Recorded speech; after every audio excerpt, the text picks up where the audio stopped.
I got to express my love for my family. Yeah, do it. I love my family. My wife, Deborah Johnson Pless. So Texas girl, I've made a peach out of her. Yeah. My daughters, Tiffany Pless, Kevia Pless Evans, Channing Thorne. My grandkids, Tamia Hawkins and Braden Evans, and my son-in-law, Brandon. Yeah. I love my family. You know, I wish I could name all of them, but they know. Yeah, that's awesome. And my church family, beautiful Allen Chapel ME Church family, and this whole community. I love it. I love that. That was more than 7 seconds, but thank you. Yeah, no, for that's that. good. That's good. We should have started with that, with you know, some of the first questions, but yeah, absolutely. Well, maybe we'll even have you on the next year or two and just kind of check up on you, see how things are going, and we can give some more spotlight to that. I would love to. I mean, to be able to, any opportunity to share with the community, and if they ask questions and they need to be on a platform, let's go for it. Yeah, that's awesome. The good, the bad, and the ugly, as you want to look at it, it's just part of what comes with the territory. But I want those gaps closed. Seek understanding. I want our people to go for the understanding of what really happened, not just go for any fiction or anything that's in the air. Because we know what type of powers come in the air. Yeah, that's awesome. Yeah, you're right. You're right.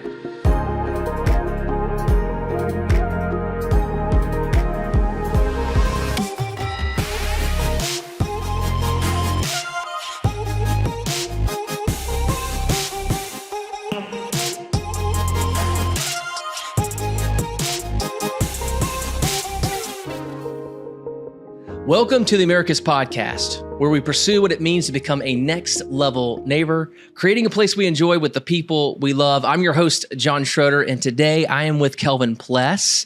It is so great to have you on the podcast. First of all, John, thank you for this opportunity to be here. I mean, I've heard about your program, your podcast before, and I think maybe one day I'll get on there for whatever purpose, but I didn't know it'd be for politics or whatever. But yeah, hey, I'm glad to be here. Thank God for you giving this opportunity. Absolutely.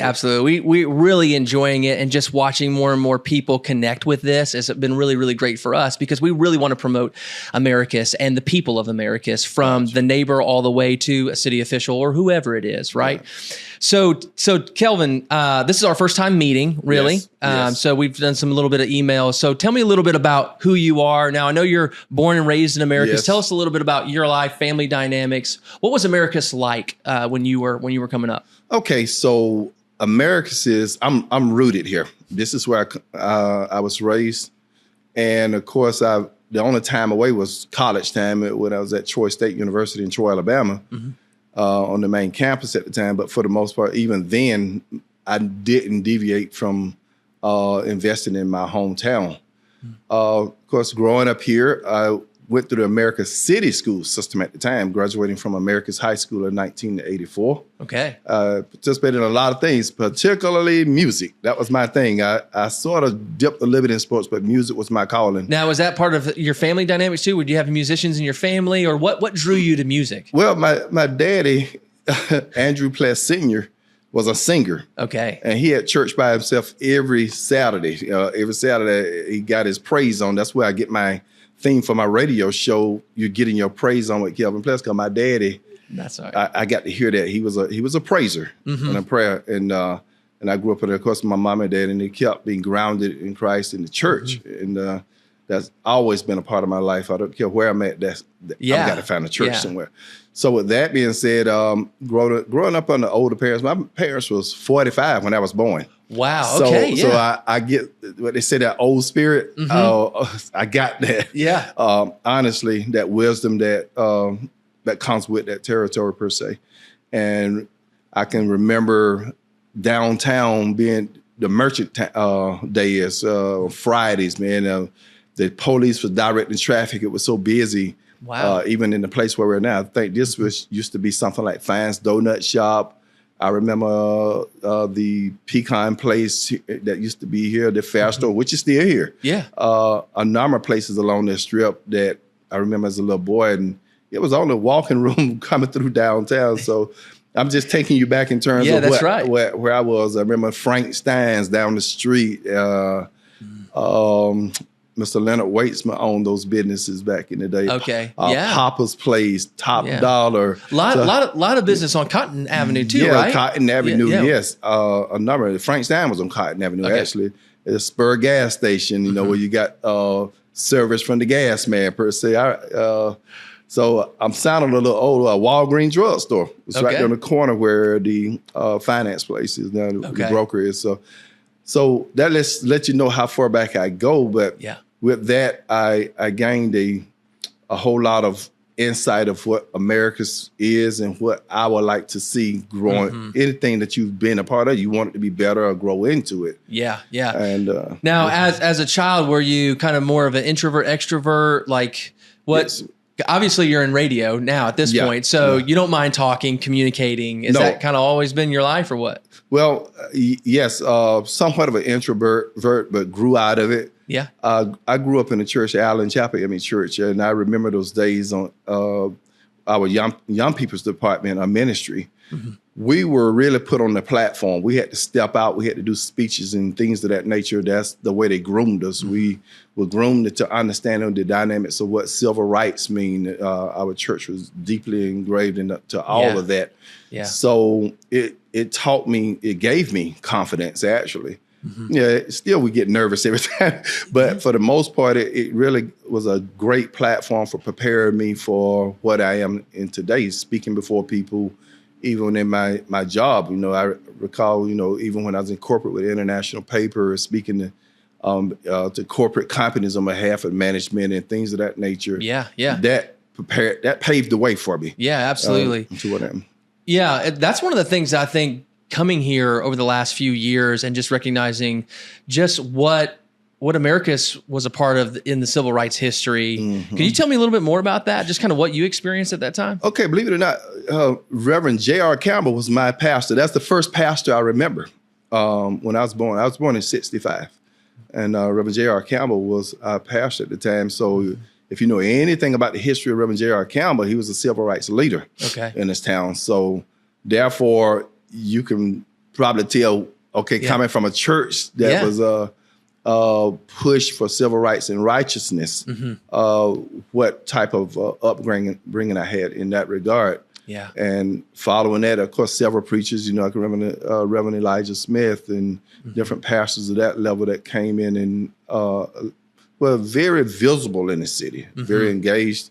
And I was just sort of like as a kid, you just sit there watch and observe these things and you filter out what part you're going to be into it. Yeah. Yeah. And sometimes even the parts you say, well, that was great. But the calling pulls you in, whether you want to be there or not. So, most, you know, I know God predestined us to be where we're going to be. Yeah. And in some places, you know, we make the decision, well, I'm going to be this, but life has its own dynamic for you. So, So. Were you able to use some of the music for that as well? Or was that kind of a separate part of kind of growing up for you? Just the music portion of that. The music part is, of course, I founded Americus Gospel in corporate. I did this for 33 years before I sort of stopped the workshop part, but we still exist. Yeah. But growing up in the When did that start, by the way? The Americus Gospel was June 17th, 1986. Okay. I was a sophomore in college. Yeah. Okay. And what brought that on, I started in my church choir, the youth and whatever. And with that, eventually my freshman year, I got surrounded by the Troy State Gospel Choir. Okay. In the spring, I got a chance to go on a tour with them or whatever. I said, oh, man. And I always had this sensation of directing a big mass choir. That Reverend James Cleveland, those big choirs back in the day, that really motivated me so much to my brother, Arthur Pless, a former county commissioner, first black Sumter County commissioner, had me washing his car. And I took his 8-track because I wanted to listen to that music. So, with that being said, so when I got to college, the next year, my sophomore year, it's when I became the senior director. Okay. That didn't supposed to happen that quick because there was other director. But one of my friends, Michael James, who's the mayor of Waycross, Georgia now, became the president. So we were roommates and friends. He said, I'm going to make you be the president. I said, oh no, all those seniors. But it happened, and I led that for the rest of my tenure at Troy. So therefore, with that and the vision that I had for what I would like to see happen in this town with music, big choirs, mass choirs was the thing, and so therefore we came out and founded Americus Gospel. Yeah. And there's something about it. It's very awe-inspiring, right? That big choir really brought the community together, because we had 3 levels. We had a lot of youth, over 100 youth that participated with dance, singing. Yep. We even did structured art, organized art projects, and things of that nature. Every talent that I figured you could have, we poured it into that ministry. Is that one thing about Americus that I hear that? I hear faint echoes of that, but I feel like it's way more than I know, but just the art scene, the music scene here. Like there was something here, right? Oh, yes. This is a hotbed of talent. Jeffrey Lewis, for example. Jeffrey Lewis started with Americus Gospel. Leonard Tyson brought him to me one day and said, I got this kid, man, that can really sing. I said, you say that about everybody. I said, let me hear you sing, man. Jeffrey, and he opened his mouth, and I thought heaven had fallen down. I said, oh my God, I got just a song for you. And that happened to be one of Kirk Franklin's first writings, Every Day with Jesus, Sweeter Than the Day Before. And Jeffrey, if Kirk could have had him, of course. But it was history from there. And of course, you can see what Jeffrey's doing now. So we've had a lot of talent to come through that poured singing, from outside. Artwork. I mean, just all of that. And it brought the community together. On New Year's Eve, we had these concert presentation that brought hundreds of people together on a standing room only every time. So people look forward to it, and so much that we even end up in the gym having a concert. So I mean, it's been encouraging for me, because I've had a lot of my guests that come on, they grew up in Americus just like you, and they went through a lot of some of the same civil rights movements, but then being able to hear these stories of, like you said, the council member, or Juanita Wilson, being the president, right? Or the principal, I mean, these are amazing stories, going from, we don't even know if you want us to be here, you don't want us to be here, to now we are helping and we're actually building the city together. That's right. I mean, and the amazing thing about those talents, John, those legacies, I mentioned to another interview one time, I say, you don't think about you gonna create a legacy or be this leader.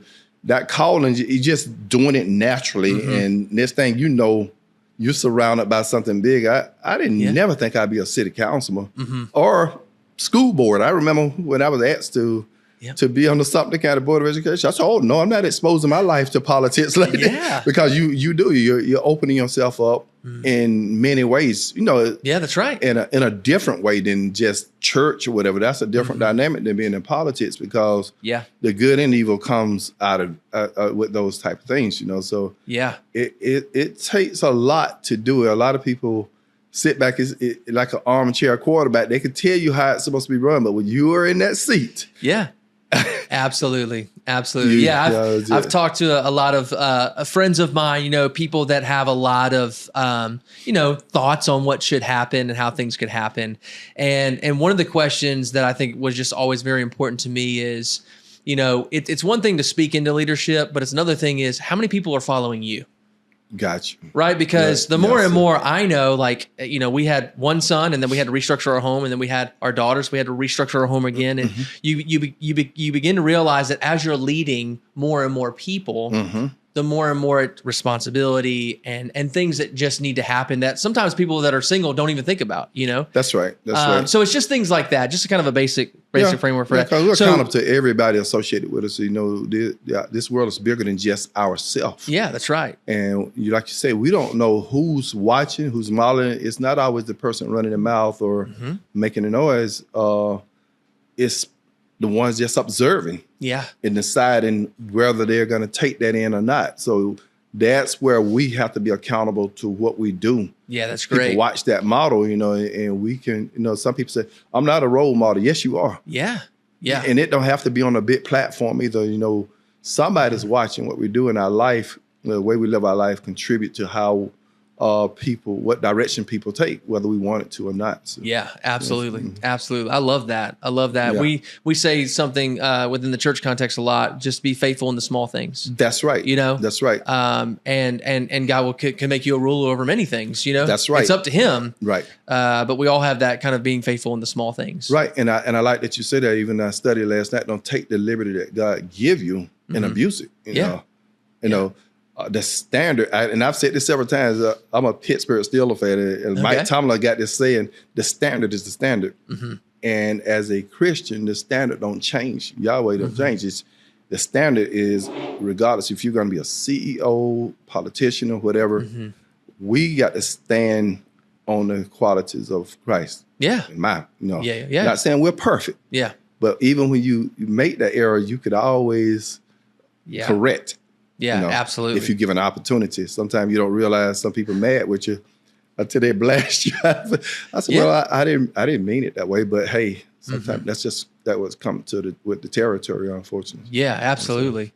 So you come back. You want to continue to invest in Americus, be a part of its history. So you stay here. You're also, again, in radio. You're also in education, right? Yes.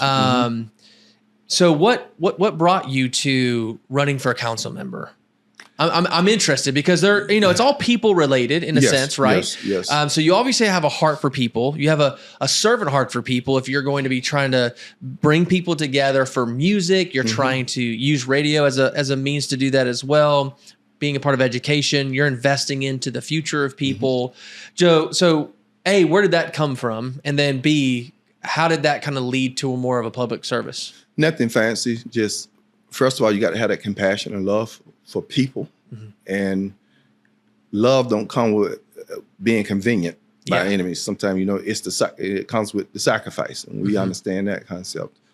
I wasn't looking to be on city council. I never thought about it. Like I wasn't looking to be on the something kind of board of education. The calling came. People asked. People say, well, we'll put our money where our mouth is, per se. Whatever. Even with that, I didn't make that decision right away. Matter of fact, my wife, she's from Texas. And see, like every time something like this comes, it's time to go to Texas and spend a week. So that sort of get me out of the brushes, per se. So it gave me time to think more clearly, because when I'm there, I'm not surrounded by kin, friends, or something like that. I could sort of clear my mind and meditate. And of course, we always pray, but it even open it up more, give you the opportunity to do it. So then you make up your mind, and I said, well, when I get back from Texas, I'll let you know. Yeah, absolutely. And that's what happened. I said, well, I'll do it. I'll run. And still running, I can't tell you, deciding to do that still didn't come without some discomfort. I was going to ask you, so in 2021, people encouraged you, said, hey, would you mind kind of stepping in, doing this? What kind of brought that ultimate conviction for you? What were you hoping to help and be a part of taking on this role? To be honest, I didn't know a lot about politics, but back to what you're saying, one of the things that was sticking out to me around that time, New York City was having a collapse with their infrastructure. The pipelines were filling the subway stations. It was terrible. And I was saying to myself, that's a city, but what happens there can most definitely happen to any city, big or small. So, and that was my first thing. I said, well, maybe I can when I get on the city council, that could be something I can tune into. And it took a lot of learning. Now you don't step in these positions knowing everything. That 4 years, that first term was a learning foundation building type thing. So I had to learn a lot of the ins and outs, the culture, so forth and all that. But we were able to jump on that quickly. Say, for instance, up here on Northley Street, just above Staley, where the Five Forks, we call it, one veer off to sort Sutherfield, the other goes toward Rucker Street. Then you have East and West Leicester crossing, and of course, Lee Street. Right there used to be a pond when it rained. And my parents, of course, that's where I grew up. My parents was there. Of course, saying about my dad at the time, mom and dad, we was in their 90s, and we was caregivers for him. And it was just disheartening because even coming out the driveway, the water was just staying there, And So at the time, Mr. Steve Kennedy was the city manager, and I was downtown at first Friday. Yeah. And he said, Mr. Pless, what would you like to see done when you get on there? Just like you're asking me. Yeah. I said, Mr. Kennedy, I'm concerned about infrastructure. And I told him about my place over there on Lee Street. I said, but not only there, I'm talking about the entire city. You know, I say, I see work being done here and there, and I don't know how much has been done or how much more need to be done. But I do know this is a forever going thing, whether I'm city councilman or not. That's something I would like to see or love to see something, you know, we really invest in, because it's not something that people see, but eventually they will. They see most of the negative side when it's not working right. Yeah, absolutely. It kind of reminds me of, so again, I'm going to go back to my church analogy.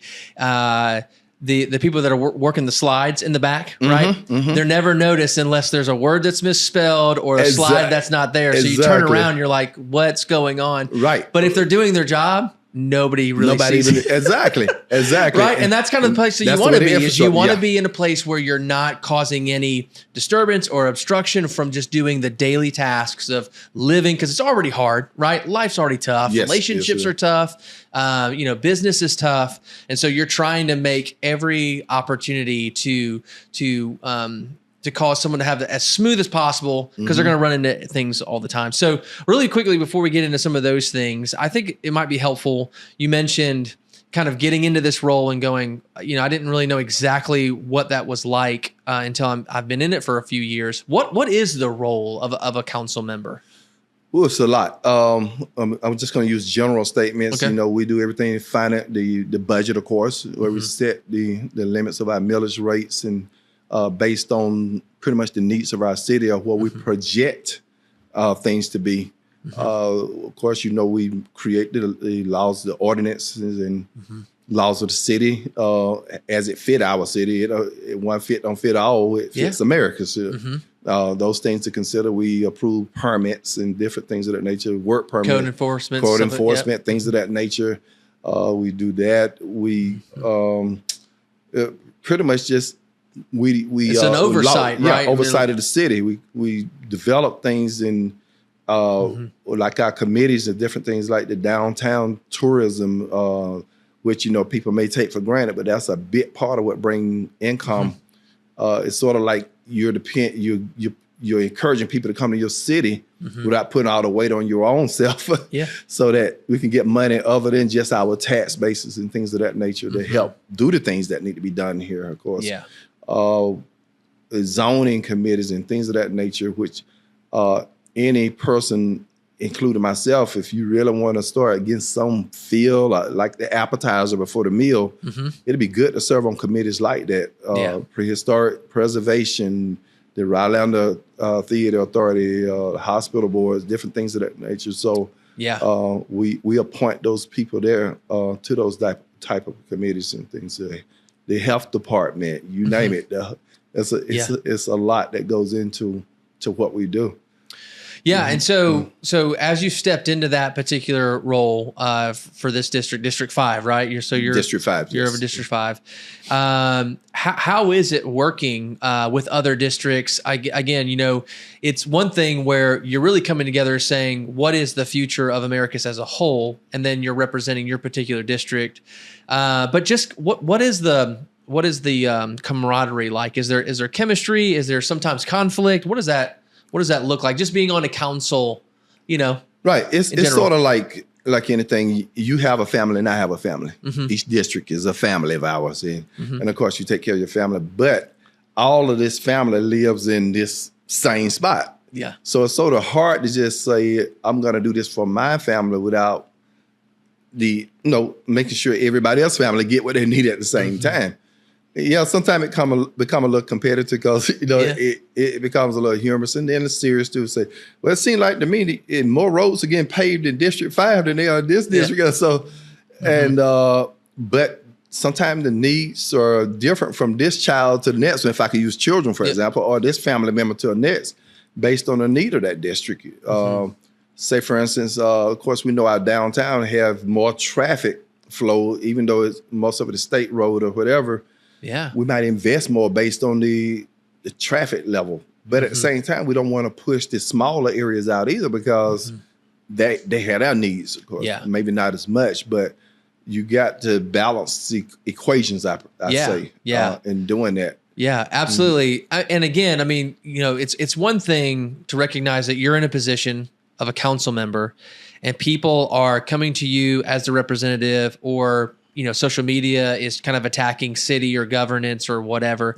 And there's some legitimate things that I'd still like to kind of talk through on that end. But just as a person, as Kelvin Pless, like how have you handled that? Just all the good things, the difficult seasons over the last few years?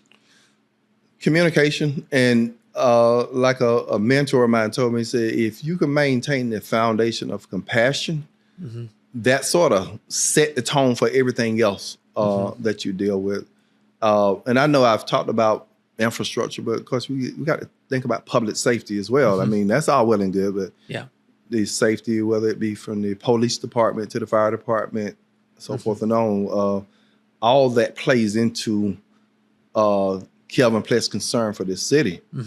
And sometimes that unfortunately get out of control here and there, because one thing we're going to have, if we didn't have, we wouldn't need police and we wouldn't need firemen unless there's going to be, that's sort of saying, we know that type of thing is going to happen, unfortunately. But but all of that is what Kelvin Pless believe in and taking care of. Just like we pay our bills, we have to pay the Georgia Power, we have to pay the water bill, we have to pay even the cable bill if you want to get some lightness. Absolutely. I mean, the entertainment part is important. I mean, because you want a happy city as well. Yeah, that's right. I mean, not all business, just like we had to taste of something. That was a beautiful part of our city. I saw people happy, talking, fellowshipping, and things of that nature. And it was just a nice, diverse group of people, young and old, black and white, Hispanic, you name it, different types of food that showed a joy. And I think that's what, if you ever want to get a good fellowship going in any capacity, you start feeding people, getting the smoke going, it brings happier faces. You know? Absolutely. Yeah, so, music playing, all the good stuff. Of course, good music and all that. Absolutely. So in 2021, I'm going to use a grading scale, right? So like as a teacher or anything like that, what would you grade Americus in 2021, and what would you grade it now, like from those 4 years? Well, seemed like 21. Of course, we were just coming off of COVID at the time, very difficult time. But just because of the resilience and the way this town stood strong, just like it did when we had the flood and the tornadoes, we stood strong. You have to give, I would say, at least an 8. I would say 10, but it's nothing perfect. Based on the fact that we were able to hold it together and continue going. But then too, when you have situations happen like that, that becomes the aftermath that affects the economy. In so many ways, the affect the health and well-being of people in some kind of way. And we have to still you said, well, COVID is over now, but the aftermath still comes. We got to still, and that's why I use the theme, a stronger Americas. We strong, but if you're going to stay strong, the weight that's on you still got to be able to lift it with something, just like the weight room. A good athlete has to keep working and mastering their craft. And that's the way Americus is. And one of the things, is how we perceive our town, how we market our town. If we talk negative about it, we're not lifting no weights. We are putting ourselves in the face of darkness. But when we market our town, in spite of how difficult things are, we talk about things that would encourage our town, build our town versus we got all these potholes here, they need to do this. Well, how are we as a people gonna contribute to making it better? If you see someone dumping paper on the ground, you don't depend on the city workers to do it. Take time to do that. And we have citizens that do that. Yeah. We're citizens that do that. And Yeah, I absolutely. think if I'm not mistaken, you one of them. I try, I try. I look we, around and I see, this city is mine. And so if I'm walking around and I see trash, I think it's right to pick it up and move forward and encourage people and say hi to people that I don't know. And, just kind of build out that framework. See, that's a key thing. People take that for granted, that Southern hospitality go a long ways. Sometimes to smile and speak to a person, you'll be amazed at what it does. For your city as well. Absolutely. Sometimes I try to challenge myself. If I see someone who's looking a little upset or a little frustrated, I'll try to make them smile by the time I leave. That's just a little individual challenge, right? Yeah, exactly. Just encouraging them, pay attention to something that they're wearing or doing, and encourage them. Oh, that looks really nice on you. Your hair looks great. Whatever it is, and just helping them come along and say, oh, I'm not lost, or I'm not in the dark, or I'm being seen, right? Right. So let's go back to that too, because I think that, I don't know do you get on social media much, or do you try to stay away from all of that? Because obviously we're talking about the toxic. Check and balance. Yeah. You can't ignore it. I saw during work, I try to stay away because I have enough to focus on. That I'll be the technical college. That's where it is. But during my break, I said, let me see what's going on. It just happened. Somebody tagged me and say, well, we have a leak over here that's been going on for 3 months, and everybody was complaining about it. Well, call your city councilman. And that's what it's just sort of like the police depends on citizens or people to tell them, so to help them solve crimes. Same thing with us. We don't know everything, but if we know, we'll do something about it. And when I say we, I'm talking about the council or the city staff or whatever. And sometimes things are dictated based on the availability of resources. Yeah, that can be from money to parts, per se. So a lot of times the citizens don't understand it. But anyway, I reached out to that particular individual and said, hey, thank you for posting it. I try to keep it thing positive. Yeah. And I reached out to, because I staff at the city and told them about it and, asked them to give me an update on what take place. And they was more than happy, our city staff, and I know it's tough times for them, but I would say Ms. Harvey was just as happy. Okay, Mr. Pless, and I promise you I'll get back with you. So I say, well, thank you. I really appreciate that. So in doing that, I sort of say, well, it's been taking a work in progress, Well, and the individual thanked me, but then here come the dark side.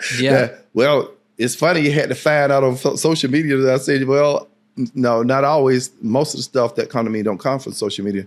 It comes from responsible, caring people that will reach out to me and say, hey, or find somebody. It don't directly have to be Councilman Pless district. We, as councilmen, collaborate between each other. We had a situation with, say, for instance, Councilman Clemens, in his district with the trash, and I called him and I said, hey, do you want me to help you out with this or you got it? He said, I got it, but I really appreciate you helping. And it was taken care of. So we sort of work as a body supposed to work when it comes to those type things, even though sometimes we step outside our district to help other. It's the amount of the city that counts, And that, so, well, and I think in a large way, I mean, people are trying to trust these governmental bodies, whether it's the federal government or the state government and even the local government, right? So there's always a hesitancy with trying to figure out who's in it for what, who's doing what, is there anything that's underneath the table, or is it just a good boy? Like, everyone's just trying to play nice with each other.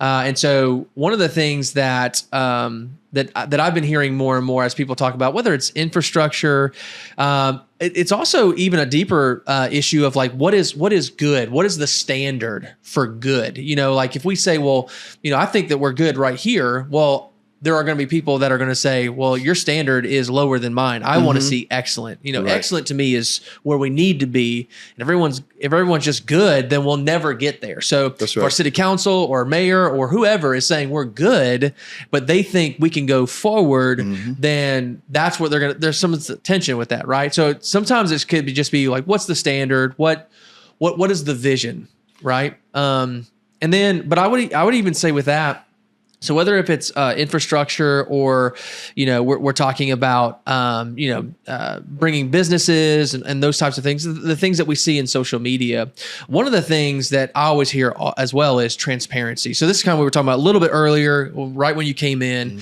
is, you guys are working diligently to try to help our city, to try to make sure, hey, this is what's happening. This is where we want to see it going. And these are the steps that we're taking.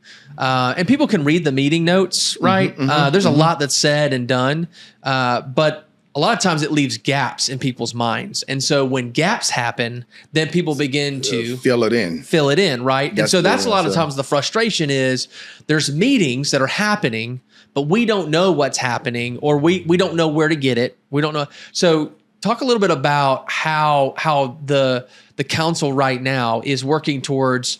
Again, I don't want to say that you're not being transparent, but where is it? Where are we missing out on the transparency right now?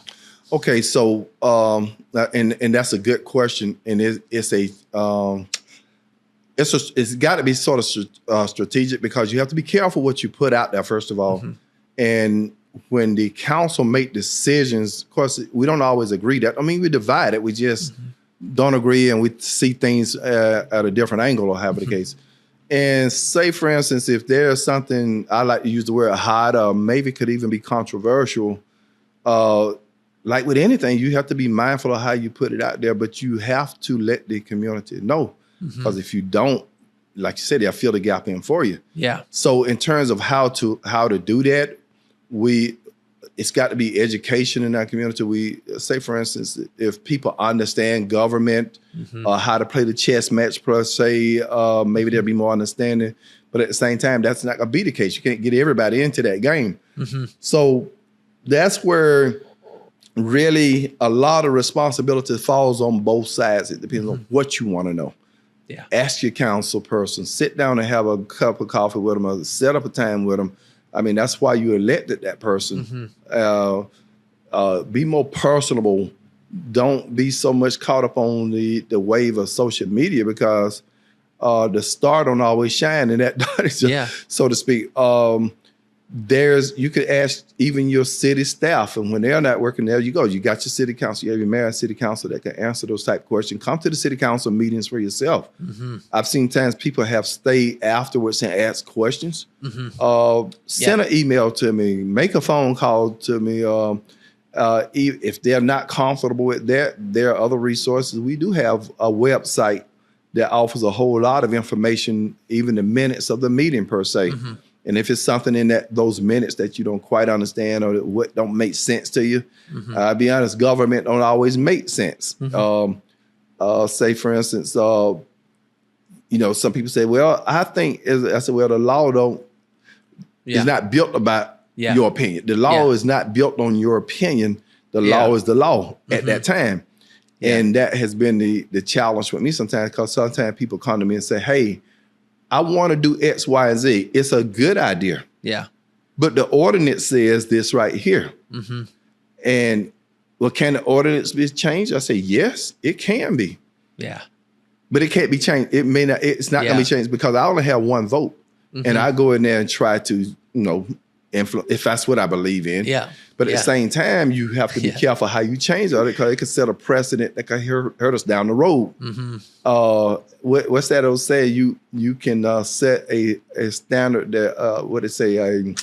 I forgot it. Our attorney used that word all the time. A mistake that you make trying to make a good decision down the road becomes a problem later on. Now, we don't know what the future holds when you make those decisions. That's why you need to, from time to time, change the orders and make sure you keep them up to date. Yeah. But just seek the intelligence, the true intelligence of what's going on with your government. There's people that don't even know who their representative is, or any representative for that. Some people don't even know who their mayor is, who their police chief is. They don't know who their city manager is. Yeah. How much responsibility do we have in that? We put it out there, but you hope, through the things that we put out, even in your water bill or whatever, put the phone numbers out there. Yeah. They tell you how much you're using and why. And if something is not quite right on that data, where you saw 1 month You use this little bit of water, and all of a sudden it cranked up to here. Hey, it's time to get a city a call. Yeah. But don't jump on Facebook, because that don't resolve it. You know? Use that number that they put on there to call and say, hey, this is what's going on with my water. And the city will correct it. If you have a busted water line or whatever, they give you that credit back. You know, people don't understand that. Or call your representative again. Yeah. And we'll make the call for you. So do you feel like do you feel like their frustration or their concerns are warranted, and they're just sharing their concerns, or do you feel like they're not aware of the communication that you guys are doing? Do you think all of that? Okay. All of that. I think some of it is warranted. You know, sometimes politics, unfortunately, it don't play fair. Just like anything with something dealing with humans. Sometimes is there like a particular example that kind of you can kind of walk through just to kind of help us to? Let's see. For example, sometimes you have interest groups, for example, that may get in the head of a particular individual. I'm going to say politician. That can be anything from any part of government, whether it's county, school board, city, federal, state, so forth and on. And that could work against the best interests of everybody because they have their interests that they're pushing. One of the things that I'm going to use, and we can keep it real, that really disgusted me and disappointed me is, and I said it was sort of like this group that wanted to overthrow our government and just decide that, okay, we're going to push you all aside and legislate this group to take over the city. I was very disappointed in that, because that's overthrowing government. That's pushing our democracy out the window. Unfair to the people who have taken their time to come vote for these people to represent me. But you in turn going to say, well, I don't like this and I'm going to take it over. That is not how it worked in the United States, you know? And I was real disappointed in that, in the people that decided they want to do such a thing. That type of stuff is where I say politics. And it's not always the politicians themselves as it is. Sometimes it's the people on the outside of the politics that push that agenda. That influences it. So there's a lot. I mean, there's, I know that, there's a lot of moving parts. Like I said, there's, I think there's like 4 seats right now on the ballot for coming up in November. So including District 5. So there's a lot of play in the joints right now. I know that a lot of the situation with the city manager and trying to figure out how that's going to play into all these kind of things. So, people are trying to pay attention. I think honestly, I know there's a lot of traffic going on with what's happening, but I think that it's actually in the positive that people are paying attention and going, hey, what is our city doing? And can we do X, Y, and Z? So I'd love to hear your thoughts on that, just kind of that. And I agree with you, even to the point where I have an opposition that challenged this seat. I don't have a problem with that. Now, mudslinging and all that, no, I don't wallow in mud, but that's their right. It'll be wrong to say, oh, why they running against me? No, I don't think that win, lose, or draw. I'm still going to embrace my city because I love it, you know. When people, regardless of how negative it may come off, and I'm not downplaying what the people saying, that's their show of compassion. And everybody expressed it in a different way. And that's the way I look at it anyway. Everybody don't look at it the same way. I look at it and say, well, these people have a concern. And it concerns, actually stress you sometimes. Like, what in God's name can we do about it? And sometimes just you as an individual can't make it all happen, but your resilience have to stay there. Your compassion got to stay in place. And there's been times, I've gone to a fellow council member and said, hey, look, let me hear your perspective of this. Because sometimes they have information that I'm not aware of, and I give them my feedback. And believe it or not, they'll say, you know what? I'm glad you shared that with me. Or they may say, I'm not buying that. I respect that, Like I said, everybody don't take it away, but I do. So So if it's your belief, your compassion that I can do a better job than Kelvin Pless, or I think I have a right to express that's what this nation is built off of, whether we like it or not. Go for it. I would rather see you do that than complain and not do anything. Say, well, some people tell you, if you don't like it, just run or just go out there and talk to them about it. So That's the beauty of democracy. Yeah. And we got to keep moving forward one way or the other, because if you love your city or have love for anything, find a way. To make things for the better. One of the things I noticed over the last few meetings, and again, I know that there's some stuff that's going on specifically with our city manager. How do you feel about that situation in general? You don't have to get into specifics necessarily, but like as a council member, kind of lead us into like what are you seeing? Well, it's always disappointing when you have to dismiss anybody from a job or whatever, but in our case, we're talking about Americus. And I'll just say, I thought Ms. Powell was a very talented person. She was a finance manager for us for 9 to 11 years. She was vested into the city. She knew the ins and outs of it. And of course, we promoted her, of course, as city manager. Now, what happened somewhere in there? Sometimes things hit so quickly you don't know. And sometimes, unfortunately, it's just like a head football coach. He just, at the time, he just got the cards he have to play at that moment. And I think maybe that's it. I'm not sure what happened. Unfortunately, it led to her being dismissed. So therefore, to my disappointment, I would have thought, hey, let's hold on to this until we get through at least this budget time and whatever, and let the new council come in, and maybe even that group may even find a way to work. It may work out with them. Sometimes it's just the buildup or the team that comes together at the time. But I take nothing from her. I think she's a wonderful person, very smart. But as far as where we're going now, we can't look back on coulda, shoulda, woulda, or whatever. It is what it is at this point. So we're going to have to come up with a city manager. We hope that fits.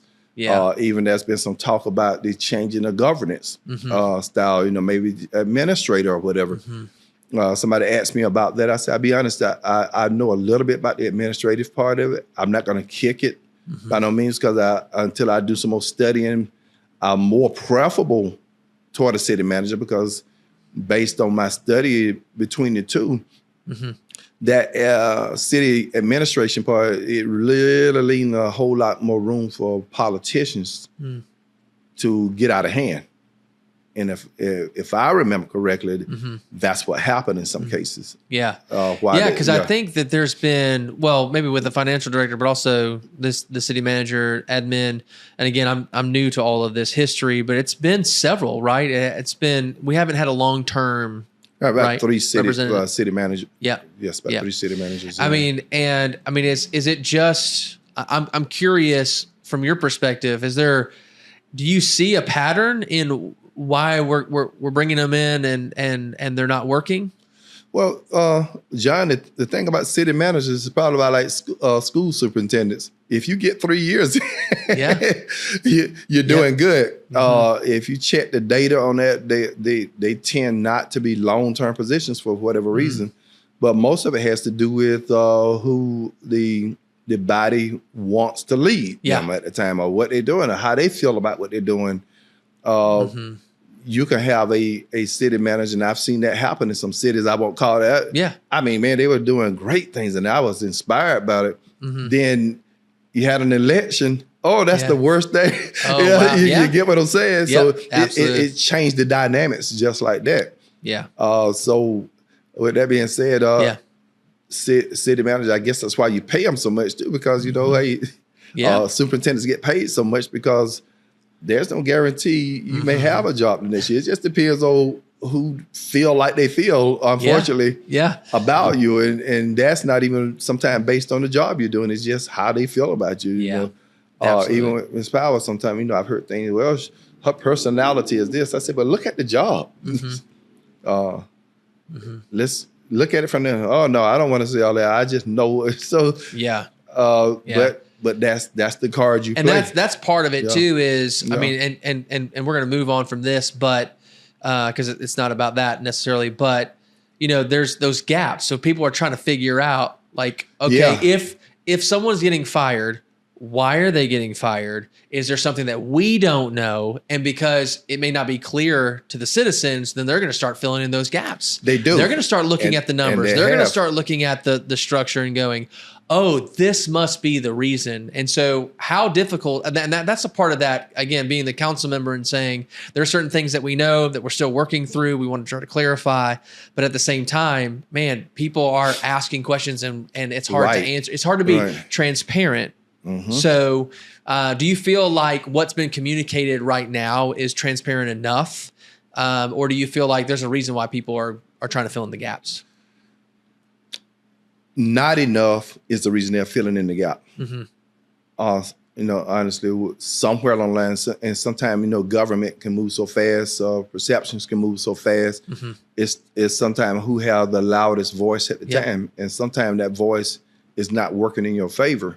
Most times in politics anyway. And sometimes you can't get that information out there fast enough. It's different than ever. Social media is just like that. Absolutely. We could be in a council meeting and the right or wrong assumption posted. Thousands of people grab onto that and it's gone. And how do you catch up with that? And it's like I say, it's like a chess match at that point. How do you realign that perception? And sometimes you can't. I mean, it's just like a 18-wheeler going downhill. It's wide open.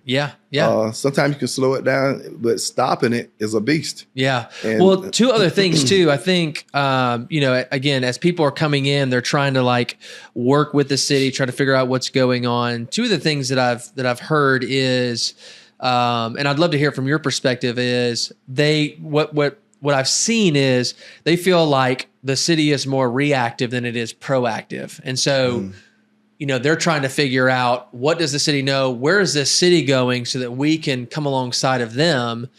But if they feel like they're the ones that are communicating all of the needs before the city knows what the needs are, then that's more of a reactive government than a proactive government. How do you understand where they're coming from? And, and how do you fix that?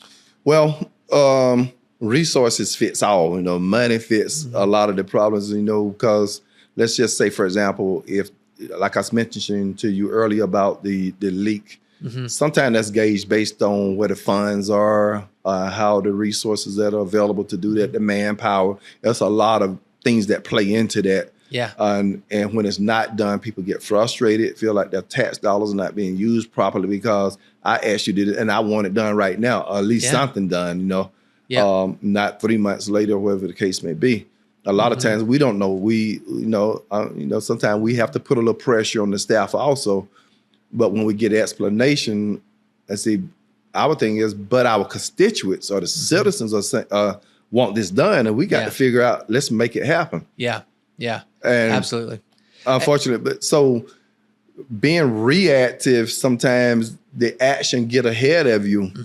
So fast, and the communication get ahead of you so fast to the point you are behind. So only thing you have is a reaction. Do that make sense? Well, and it's one of those things too where, the more and more, so for example, we all see cones throughout our city, right? So if you're in your particular district and you see a cone, you may not have seen it as much. You're like, oh man, I've seen that a few different times. Just kind of knock on a few doors and be like, hey, how long has that cone been there? And they're like, well, it's been there for months. Like, hey, we're working on it. Let me go check on it. Like, that way they see that you're being like, oh, he's like knocking on our doors thinking about that cone just as much as I'm thinking about that cone. Right. And so that's a part of that. And then I know there's some cities that do this a really good job at basically doing what's called like a dashboard of, hey, when we get a call within 24 hours, we're supposed to be able to do this and this and this. And then that's kind of seen so that if I'm going to go to the city and go, hey, I want to fix this problem, I'm like, oh, it's already been marked. This is how long it's been on there. This is who's responsible to do it. And if they don't do it within that time frame, they get a call from this other person who's their supervisor to say, why isn't this done? That's right. And so I think those are parts of that transparency and accountability that I think people are looking for, that if we can figure out as a city, hey, we have it on the docket, it's here, but we're not saying it and they can't find it unless they come to me. I understand. So how do we get to be more proactive and creating that kind of framework to say, this is what we said. We're going to try to do it within 24 or 48 hours for X, Y, and Z. If it costs this much, or, because I mean, there's big projects that are like, it's going to be several months. We need a couple things going. But just in general, what would that look like to be able to have that kind of transparency? Do you think that would be helpful for our city? It will be if we can put it in the right place. And somewhere along the line, we do have that in place. How active it is and see that, and there we go again. Yep. Where do you put this communication? We have social media pages that announce certain things that's being done or whatever. But going to a city a municipal website is not a popular place to go. Other than a social part of it, so there's a website. A lot of that stuff is out there. Like I was mentioning to you, even the city council minutes are out there. You can read through and see what we're doing, what we've decided to pay for, what's coming down the road. It's a lot of information built into that. But that's not a popular thing to do. So with that being said, we can't make excuses for it. We just need to find a way to be creative enough to make people more interested in going to those places. Like I gave an example. I've done this a few different times, but let's just say I think the city, I can't remember how much mileage of roads that the city's responsible for. I know it's over 100. I think it's like 130 or something like that. It might be somewhere in there.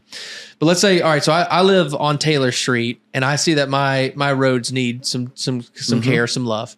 But if I were to hear, hey, John, we have a 7-year plan.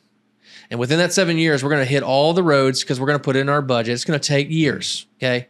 But by the time it gets to your road, let's just say I'm the last one. It's going to get to Taylor Street. It's always going to be on our budget. So every 7 years, we're always going to have really nice streets. We just need 7 years to get through. And then I'm monitoring, watching those roads be fixed, not just like, in different ways, but like, I see the plan. Like I can go to the plan and I can see the progression and I can see the scoreboard moving. And I'm like, all right, I'm going to get there. And once we get there, then we'll always have it. And I think those are the kind of things that's helpful in someone's mind to say, man, I feel like it's been 4 years. Why they haven't got to me yet? Right. But we're doing it. And we're 3 years in. Just keep working with us. Instead of, I see a street over here that's being fixed, and a street over there that's being fixed. Why are they being fixed and us not being fixed?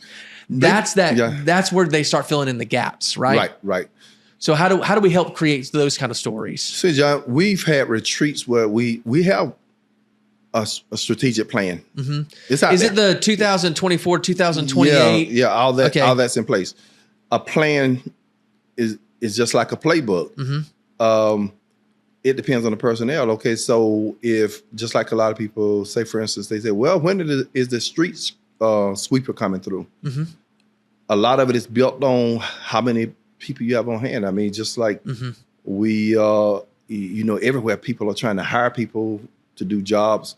And when you got jobs like a Buc-ee's that pay $15 an hour, then you come to the city to drive a sweeper for maybe 10 to 12. What you think they're going to do. It's hard to fill those type positions. So that means you're doubling up on your staff of public works that have to do that. And that take away from something else they may be doing.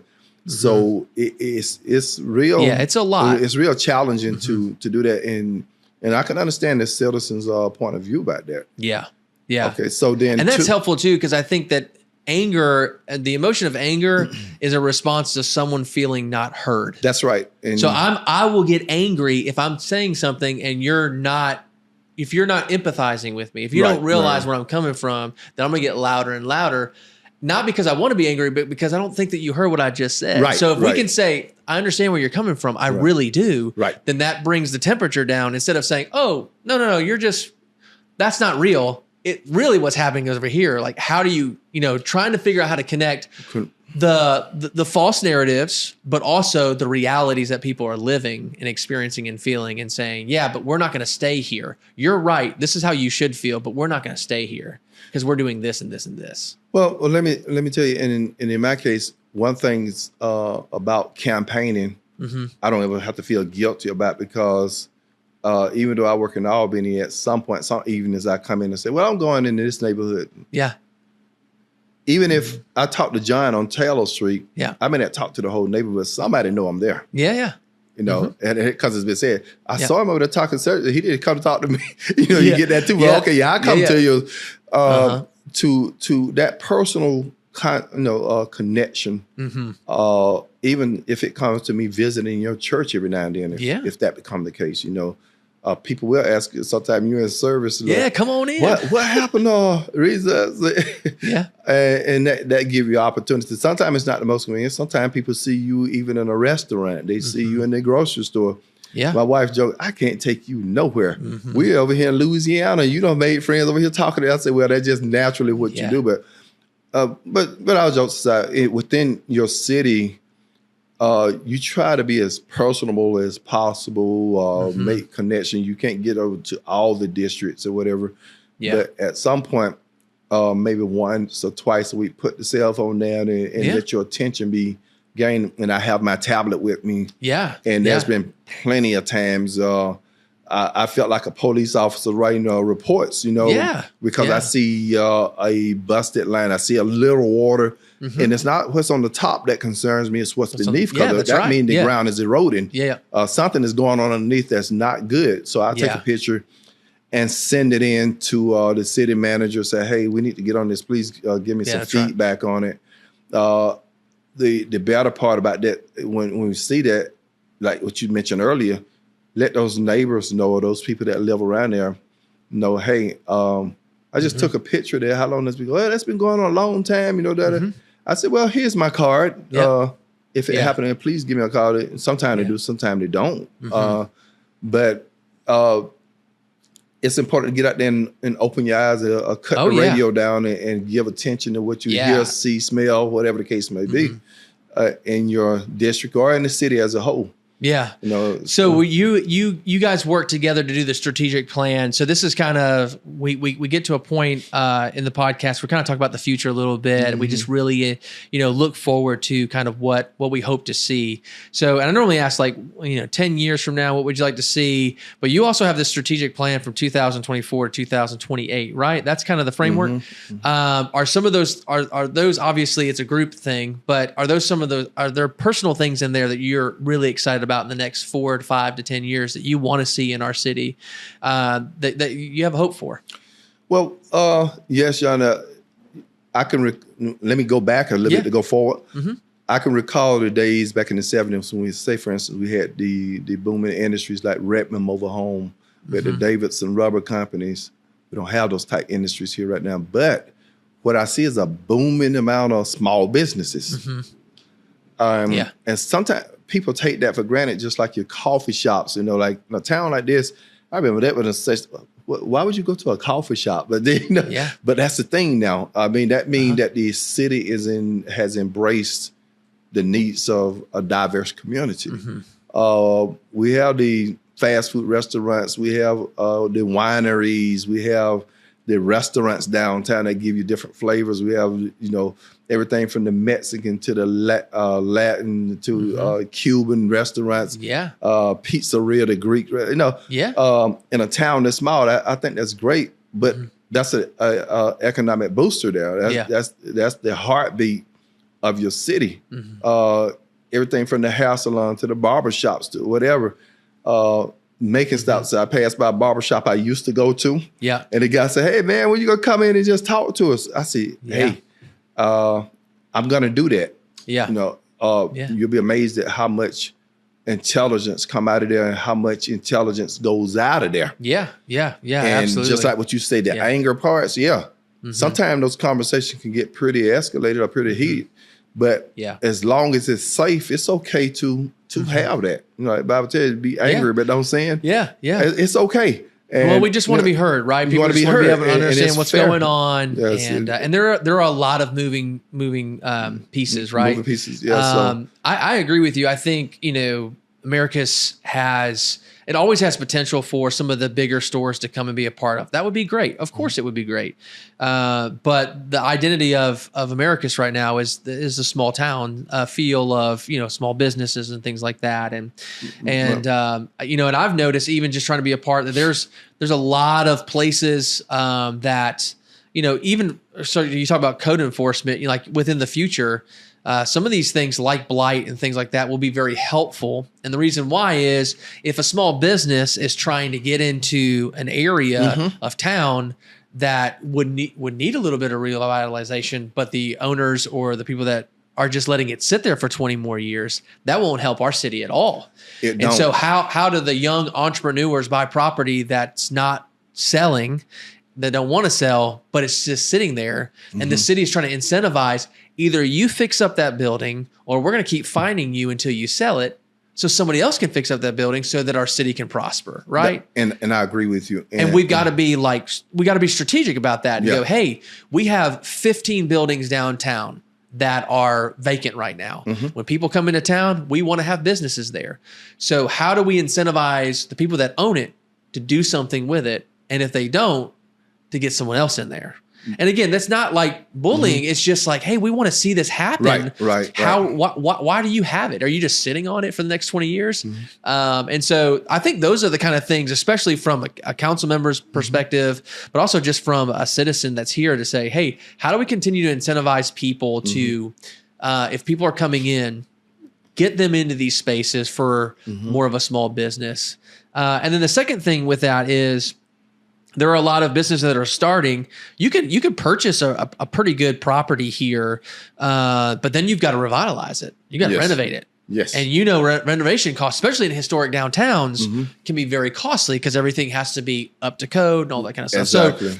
So a $50,000 project is going to become a $500,000 project quickly before you even open up your store. And now you're $500,000 in debt, and hopefully you can make it for the first 3 years just to make a profit, right? Exactly. And so that's where downtown comes in to help incentivize and say, hey, we've got some grants, we've got some things that we can work with, and then you guys are incentivizing businesses to be able to do that. So, so have you seen that? Has that been encouraging to you? And where can we get kind of maybe better on some of those things? Well, I to be honest, as slow as that may seem, because when you go to talking about getting on to people about their property, that it's a lot of legal traffic, I'm going to say, that goes along with that. And I'm thinking like a layperson, I say, thinking like, why are they allowing, we got a building right across the street there. Unfortunately, the owner of that building, and but you can't dictate who can or can't buy something if you got the money. That's right. Yeah. You want to sell it to them, you're hoping that they'll go and do the right thing about it. But when our owner buys that spot or that building or whatever the case be, and they don't live here, and in some cases even overseas, our code enforcement, and they continuously give us updates because we ask. Hey, this is an eyesore right downtown, so forth and on.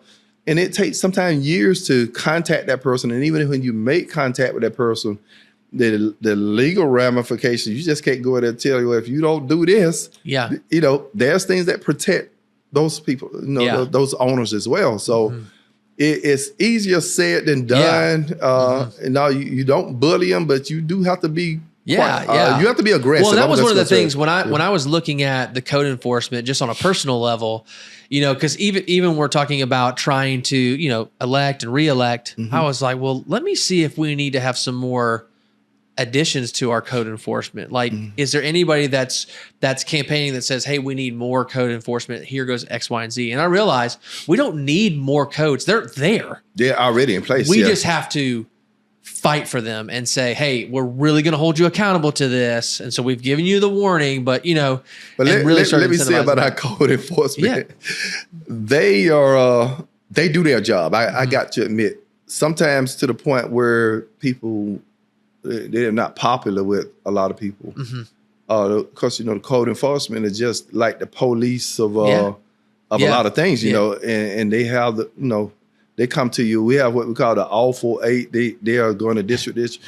If you got a car sitting up in your yard that's not running, and there's a lot of things that not just the aesthetics, but the environmental concerns that it brings in as well. Leaking oil, maybe getting in the soil, or we're breeding mosquitoes that's causing more diseases, because we know what mosquitoes do and things of that nature. So a lot of times people say, they don't do it on that side of town. Why they over here picking at us? I say, well, they do. Maybe you don't know about that part of it, but yes, they do enforce, and they are pretty assertive. You know, they come kind-hearted the first time, and if it's not done after that, you get this sticker. And and this is not what I think; it's what I know. Yeah. You know, because I've had conversations with them. I had to because those constituents called me like, you know, hey, this man come over here talking to me like this, and I said, I'm sure that lady, I said, I'm sure they came to you. This wasn't the first time they've come to you. How many times have that code enforcement come to you? Well, they came on here a couple of times. I say, see that? I say, absolutely. So, well, it's funny to me because anything that I want to see or do in the city, I always go to the building and I just go talk and I say, hey, here's my thoughts before I do anything. I like that. I say, hey, what is the code here? If it's a sign, what's the size? How does that work? How long can we have it at? You know, those kind of things.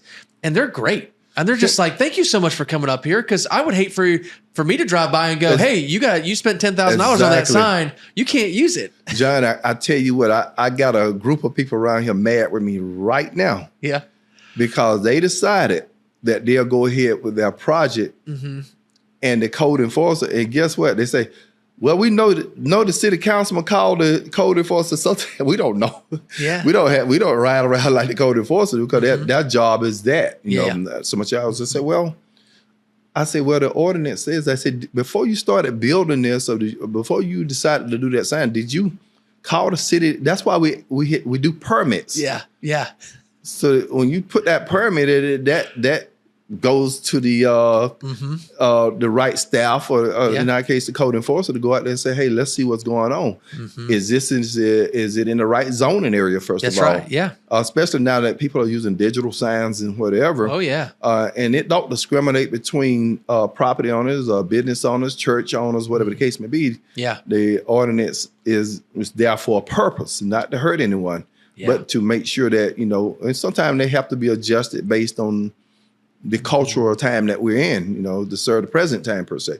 Yeah. And like I say, I can't name how many times people have built stuff, have installed things, and that the code enforcer is very unique because they are people that don't come in a police car necessarily or come so uniform that they see stuff that stick out to them and they act on it and people don't think they see it. And sometimes they'll ride by and say, hey, that car been there probably a month, for example, and maybe say, well, okay, we're going to see if they're going to move it. Yeah. They do that. They're human. Yeah. And if that car continues sitting there after a period of time, believe it or not, sometimes your neighbor is the one calling and say, hey, don't tell them I said so. But yeah, that's right. That's right. You know, they left that. Well, and that's good too. You know, we talked about before, and with so many is, you know, we used to be more like a village, you know, where people would take care of each other.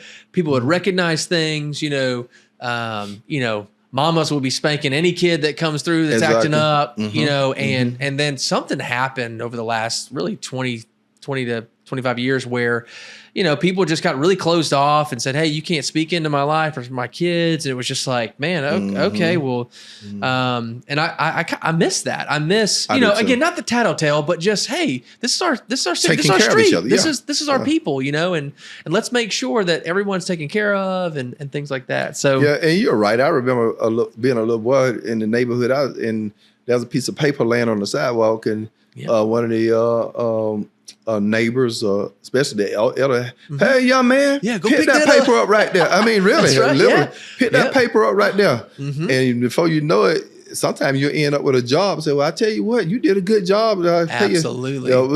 You're right. We took better care of each other and we had a different type of love and compassion for each other versus what we do. And us growing up, there was a level of respect that was like, all right, if somebody older tells me something to do, I'm gonna do it. No bad talking, because my mom's gonna find out that I wasn't paying attention to what that lady said or that man said. You know, now you have no idea what's coming out sometimes of people's mouth when you're just trying to help. You know? That's right. Well, Kelvin, one of the things that we do at the very end is we do what's called rapid fire questions. These are just like fun questions, you know, to get a chance to get to know you more personally as well. And so I've got about 3 or 4 of them I'd love to share. Are you a morning person or are you a night person? Morning. Morning. Now I am. Okay. That's something that has occurred more so in the last few years for whatever reason. Yeah. Are you waking up for your alarm now at this point, or No? I sleep. I sleep through the alarm, but when I get up, you're up. You're ready to go. I'm processing everything that's before me. My day. Absolutely. I seek the brighter part of the day to make me happy, to motivate me. My first thing is my prayers and the joy of the Lord first and foremost, and then get your mind right, get your heart right. Because He have to regulate it for you. Like some things you dread having to do, but I say, hey, this is part of life.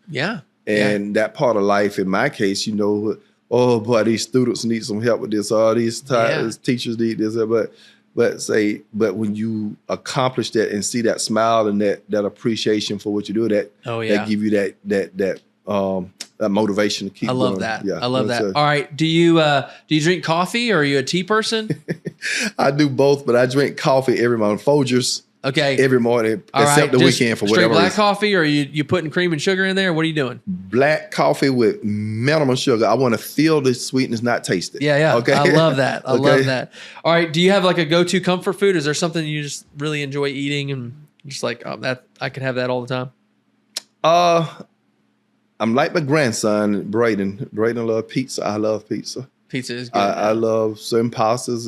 You don't put pineapples in your pizza, fish. do you? No, I don't do the fruit. Thank God. I don't like fish. I mean, fruits on my my meat. I like the meat proteins more. We love our pineapple eaters too here at the Americus Podcast, for sure. Not for me, and I don't just judge and nobody. I'll just have the other half. Yeah. That's awesome.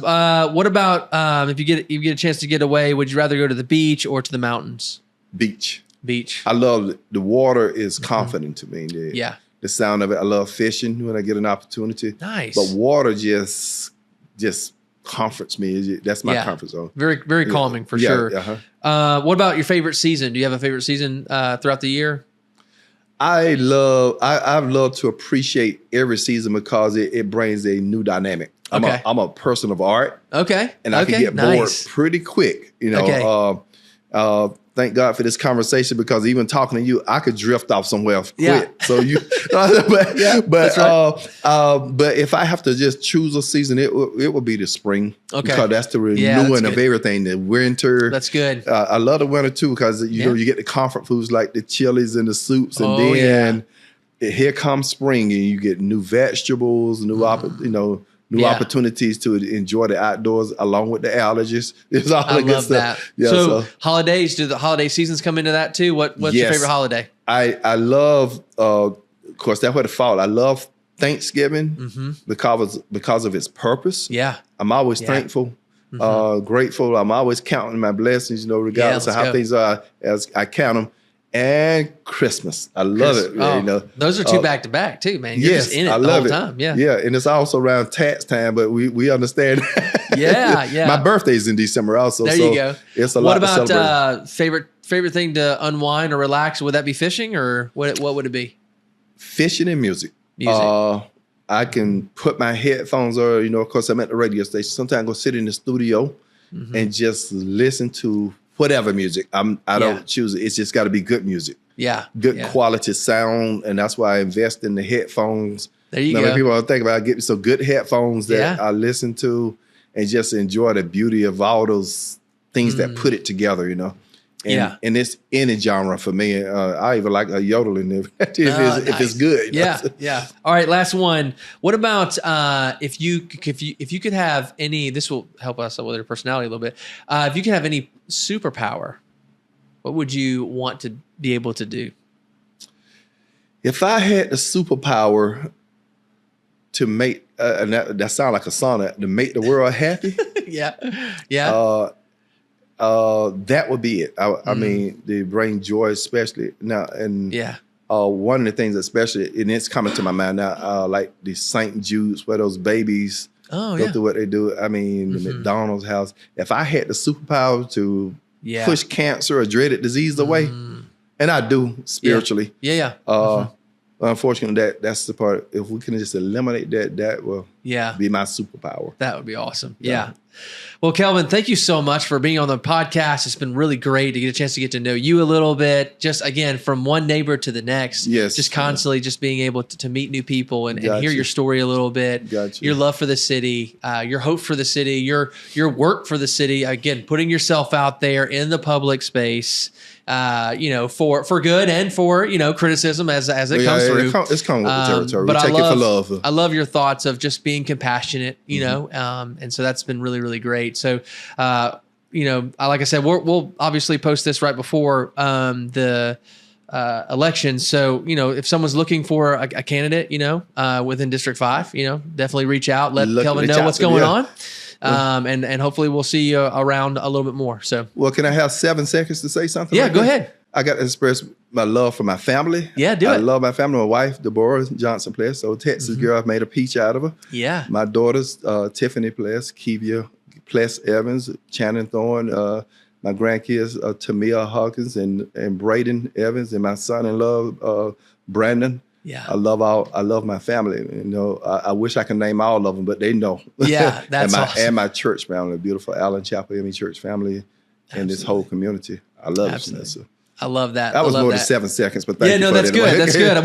We should have started with that, with some of the first questions, but yeah, absolutely. Well, maybe we'll even have you on the next year or two and just kind of check up on you, see how things are going, and we can give some more spotlight to that. I would love to. I mean, to be able to.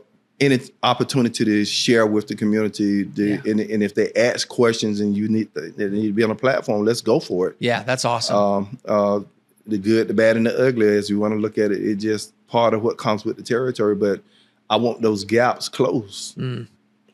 Seek understanding. I want our people to go for the understanding of what really happened, not just go for any fiction or anything that's in the air, because we know what type of powers come in the air. Yeah. That's awesome. Yeah, you're right. You're right. Yeah. Well, again, thank you so much for Kelvin for spending some time with us, and we really look forward to being a part of the city. I really enjoyed it. Thank you, John. Yep, absolutely.